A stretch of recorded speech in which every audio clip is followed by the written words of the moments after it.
If you're like me and your parallel connections are a bit messy and could use some work, you're going to love this video because I'm here with Noel from Gallagher and he's going to show us how to do the perfect parallel connection to save time, save damage and make maintenance easier. Noel, how are you, mate? Good, mate, how are you?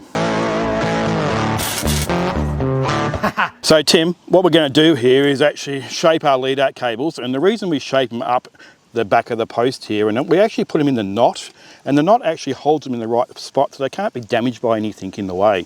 So then we basically shape our wire down. We come past the insulator, probably 100 mil, 200 mil, a hand's length like that, and that gives you some area to work in. And plus, if something goes wrong in the future, you can either strain it up or remove it and replace it quite easy. So you've actually got a bit of play there. So what we're going to do here, as you can see, we've gone up to a 3-wire joint here. So I'll show you a little technique on how to do that once we get further up the post. So let's start running the top wire. You could do it in multiple ways. You can line all your wires, but I find it easier to actually clamp one down, shape it, and then clamp one down and shape it so the wires aren't binging around in front of you all the time. We only like to do 2 wires at a time. So I've already done the one at the bottom here, the one in the middle. So now I'm going to shape the wire for the one at the top. So I'm actually going to feed it back down through the bracket, through the wire, and just pushing down, shaping it as I go. Make sure it slides all the way through, gets through my knot there. So I'll keep going through, so I approximately got the same amount, and then I start shaping it. So I put in a nice little kink in the wire there to keep it firm, and it keeps it in a nice, right place. And then the same at the top, come up, kink it around, and roughly, you could use a tape measure if you wanted to, but that's roughly about right. So I'll just cut the cable off there before I strip it. Now using some Nipex there to cut the cable. Lovely little Nipex pliers. Nipex pliers are good for this too. So what I'll do, I'll softly trim the insulation. Don't go too hard on that because you don't want to damage the wire. So just go nice and easy like that to expose the wire. So I've got a pair of Morton pliers here. And what I'm going to do here is actually pull this insulation off. I just twist and rotate like that. Some people do like to put on a bit of metal and tap it a little bit to loosen it up.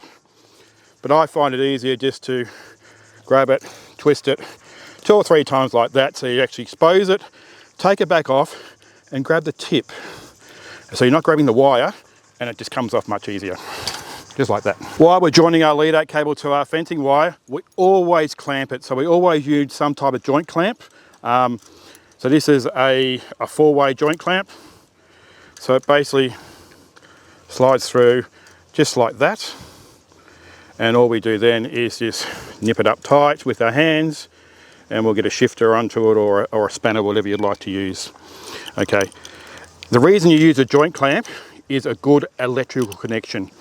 Problem with electric fences, if you twist the wire on, you actually get oxidization and you'll actually get poor current flow through the connection. So everything always must be clamped, earth and live. So now we're going to do the middle connection. So this is 3 wires. So it's a little bit different and a bit harder to do, but I'll show you a little trick to do it. So done like I did before. Remove our insulation.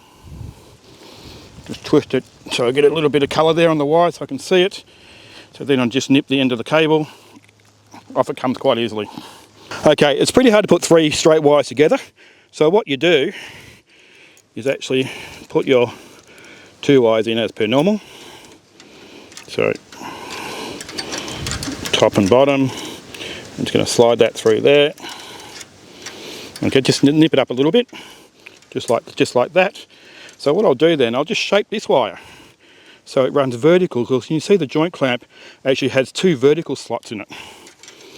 So go like that, back down through the wire, clamp it down tight, nip it up again with your hand. Now I can finish it off with the shifter to keep it nice and tight.